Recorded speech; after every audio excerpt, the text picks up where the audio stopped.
Oi, seja muito bem-vindo a mais um vídeo do canal, seja muito bem-vinda.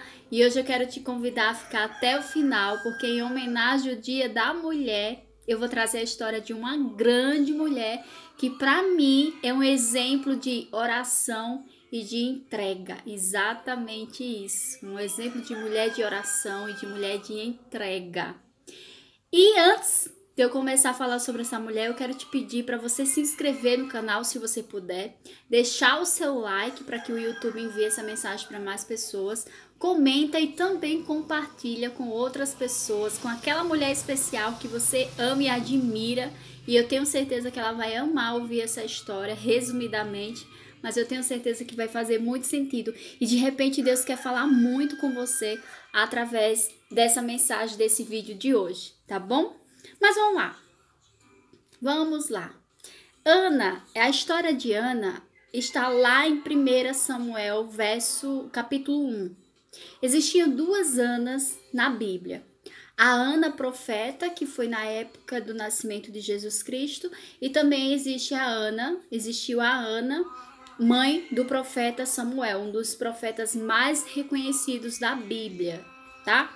Em 1 Samuel, capítulo 1, fala sobre a Ana, fala sobre a história da Ana, quem foi Ana. Para você ter ideia, Ana era uma das esposas de Eucana. Naquela época, se podia ter mais de uma esposa. Então, Eucana ele possuía duas esposas, a Ana e a Penina. A Ana era a preferida dele, ele amava de uma forma totalmente diferente e era a preferida realmente, ele deixava aquilo bem muito claro, pelos seus atos.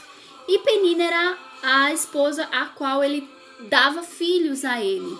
Então, já como eu falei, dava filhos, Ana era a esposa estéril.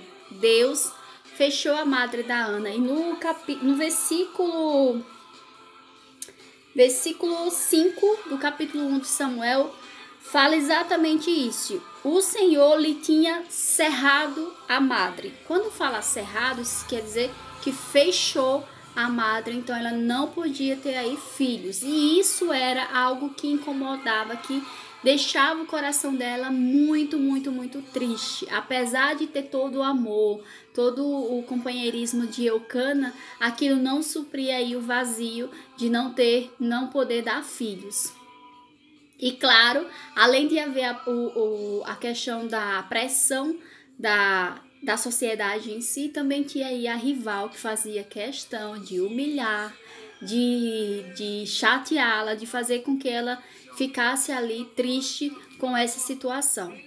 E Ana, né, era um povo Israel, judeus, que clamavam muito a Deus, que tinha o costume de fazer votos, sacrifícios, de ir à casa do Senhor, orar, glorificar o nome de Deus.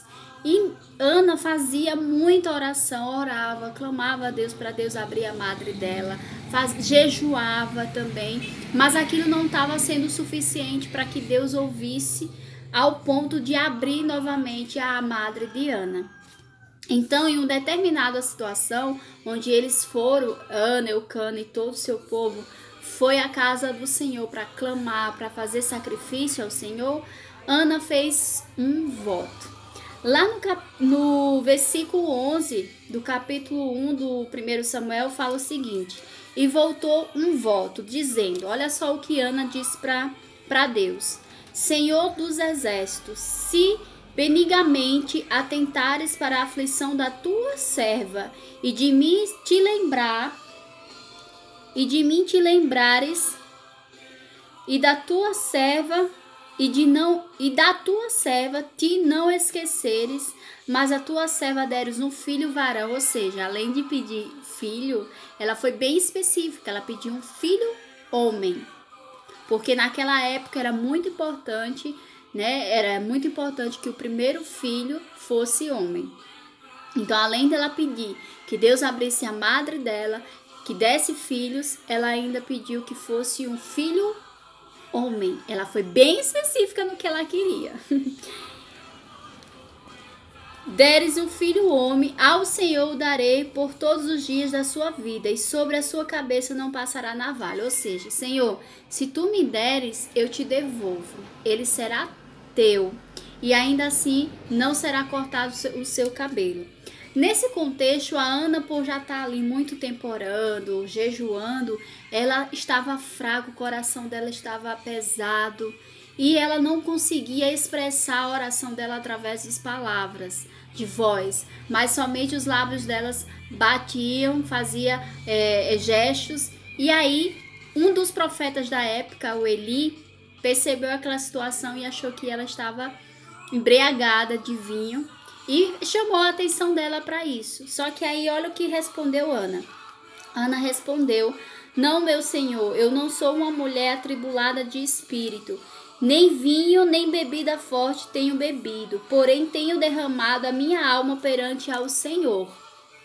Não tenhas, pois, a tua serva por filha de Belial, porque da multidão dos meus cuidados e do meu desgosto tenho falado até agora. E aí, o que o profeta responde para Ana? Vai em paz, e o Deus de Israel te conceda a tua petição que lhe pedistes. Eu quero chamar atenção para vocês para duas situações. Primeiro, a situação de a oração, o jejum e a necessidade de uma entrega muito maior. Deus, ele também fez uma entrega muito maior por nós. Deus, ele nos amou de tal forma, de tal maneira, que ele enviou o seu Filho unigênito para que ele morresse por nós, pelos nossos pecados e para sarar nossas feridas e para nos dar acesso à salvação. Jesus, ele é a nossa salvação. Então, Deus, ele fez um sacrifício enorme. E Deus, ele deseja, ele se alegra quando nós fazemos sacrifício de tal ponto. Então, Ana fez esse sacrifício. O Senhor me dá, mas eu te devolvo. Eu te devolvo. E foi exatamente isso que aconteceu. Depois que Ana e Eucana saíram da casa do Senhor, eles tiveram relação e naquele dia Ana concebeu aí o profeta Samuel. Então ali Deus ouviu a oração de Ana, ouviu o sacrifício dela, através do sacrifício dela, Deus abriu a madre. E aí eu quero falar o seguinte, às vezes a gente tá orando, às vezes a gente jejua, né, persiste na oração, a gente é até específico como Ana foi, né, de dizer o que quer, para que quer, mas existe um que a mais que é necessário se fazer, que é o sacrifício, né, o voto. O voto, ele tem um poder muito poderoso no mundo, tanto o voto no quesito de você sacrificar dinheiro, né, como também você sacrificar a tua vida, algo da tua vida que te traz um peso e é pesado sacrificar, porque imagine Ana, dar para Deus o que ela mais queria, o que ela mais desejava. Então, assim, é algo que faz realmente, que é um sacrifício real. Outro exemplo de sacrifício, além de Ana e do sacrifício que Deus fez por nós, eu posso trazer aqui para vocês o sacrifício de Abraão. Deus, ele pediu, se eu não me engano, é no capítulo 22 de Gênesis. Deixa eu abrir aqui para ser bem fiel à palavra. É no capítulo 22 de Gênesis. Aqui, ó. Deus manda Abraão matar seu filho Isaque. Então, Deus, ele pede que Abraão sacrifique o filho amado dele, o único filho, o filho que Deus tinha concebido, o filho que Deus tinha dado como promessa para Abraão. Só que aqui, nessa situação, Deus, ele simplesmente meio que testou Abraão, a sua fidelidade a ele. Então, o Abraão foi fazer o sacrifício, mas na hora, e ele cria que Deus iria fazer, né, mudar a situação no momento, e foi o que aconteceu. Ele ia sacrificar, mas Deus não permitiu que ele sacrificasse, porque ele percebeu que Abraão era assim fiel a Deus, e aquilo era um gesto de fidelidade, de obediência. Então, assim, Deus, ele exige que a gente sim seja obediente, ele exige sim que a gente siga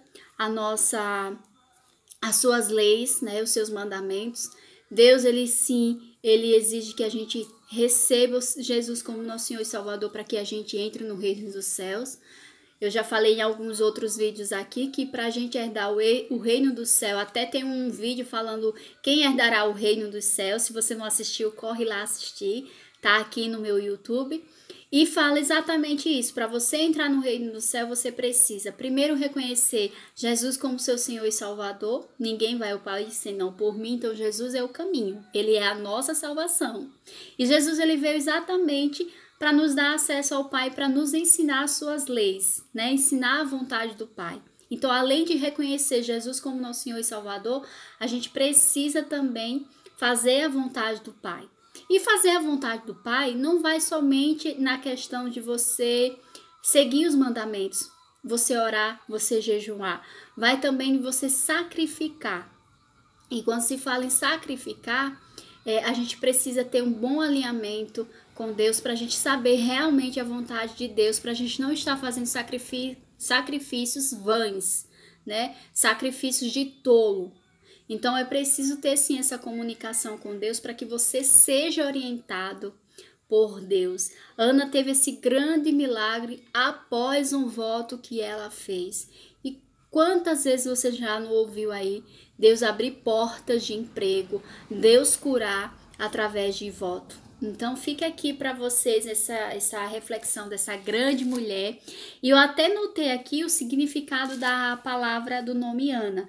Ana significa graça, benevolência, favor. Olha que coisa mais linda. E Ana é a nossa história do dia 8 de março, do Dia Internacional da Mulher, para trazer uma inspiração grande para você. Eu não sei o que você está passando, eu não faço ideia do que você tem pedido para Deus, mas provavelmente Deus também queira aí que você faça algo a mais. Não somente pedir, orar, jejuar, mas de repente você fazer uma entrega muito maior. E aí sim você vai ter aí a sua resposta, a oração respondida. Em outro vídeo eu também falo aqui sobre os passos para você ter a sua oração respondida. Então, vai lá, assiste. Depois que você passar por esses 5 passos de ter a oração respondida, pensa e conversa, ora a Deus. Quem sabe Deus não está querendo aí algo muito maior, uma entrega muito maior. Talvez a entrega seja você entregar a sua vida para Jesus. Talvez a entrega seja você sacrificar algo que te pesa muito. Deus, ele sabe, Deus, ele encaminha e Deus, ele coloca no nosso coração aquilo que a gente precisa sacrificar. Porque eu tenho certeza que antes de Ana entender esse sacrifício, eu tenho certeza que Deus colocou no coração dela. Então, se essa mensagem fez sentido para você, comenta aqui, compartilha com os seus contatos. Não esquece de se inscrever nesse canal, dar o seu like, que isso é muito importante para que o vídeo alcance mais pessoas.